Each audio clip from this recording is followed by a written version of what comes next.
நீங்கள் படிக்கும் காகிதம் நானே, சமைப்பதற்கு பயன்படும் விறகும் நானே,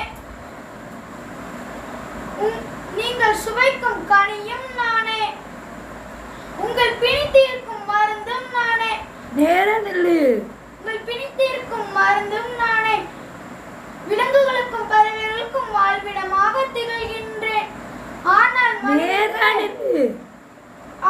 மனிதர்களை நீங்கள் எங்களை தொழிற்சாலை அமைத்தல், சாலை அமைத்தல், காடுகள் அழித்தல் போன்ற பல காரணங்களுக்காக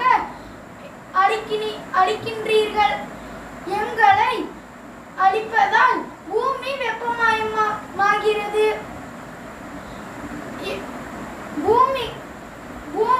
இது பூமிக்கும் உயிரினங்களுக்கும் நல்லதல்ல. எனவே நீங்கள் உங்களை அழிக்காது பாதுகாக்க வேண்டும். எங்களை அழிக்காது பாதுகாக்க வேண்டும். எங்களை அழிக்காது பாதுகாக்க வேண்டும். இது பூமி மனிதர்களே, பூமி செழிக்க உங்கள் சந்ததிகள் வாழ இனியாவது திருந்துங்கள்.